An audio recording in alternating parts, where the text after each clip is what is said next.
I've noticed a lot of individuals that I've started to work with, they're starting to prepare for release. They seem nervous. They feel like it's not going to be easy once they release to find employment and to gain traction. Correctional Industries not only provides the work skills, the actual hands-on work, but it also focuses on the soft skills, we call them, which is communicating with your peers, communicating with your supervisors.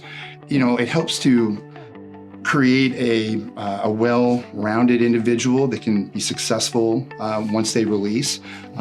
As we know, you can always be the best worker physically, but if you can't communicate with your peers or your supervisors, it's unlikely you're going to be successful. You're not just doing a job, you're practicing certain skills that you're going to take forward, and it's important to identify those skills so you can hone them and make them your own. And knowing that I'm coming here to this place, to the reentry center, and also starting to apply to jobs and seeing the part of my life that's like, wow, you know, this is really happening. This is, because the whole time, you know, you're thinking about, you know, it is going to happen, but actually doing it, the practice of applying to jobs, the practice of gathering all your information and like how are you going to take those skills forward.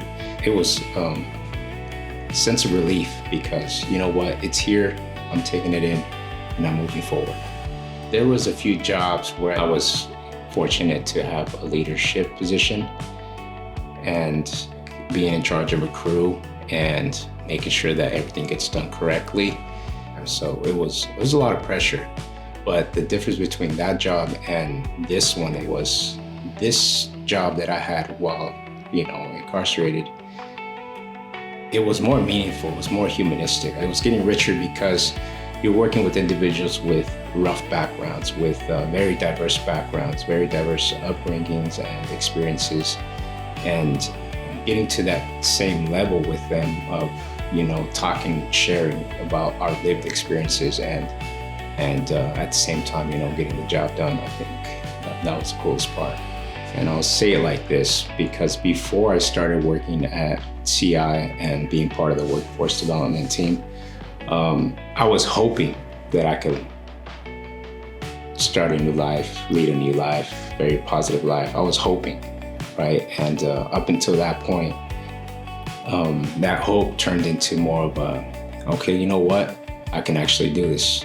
You're given a purpose, you know, you're given a reason to keep working toward that. You're given normalcy, which is huge upon release. So that in and of itself is just like watering your garden, so it's gonna flourish. You know, I think just building that self-confidence and belief in themselves that they can be successful and they can return to society and do great things. And I've seen it over and over again. Once they've gone through these programs and they've gained back that belief in themselves, I think the sky's the limit.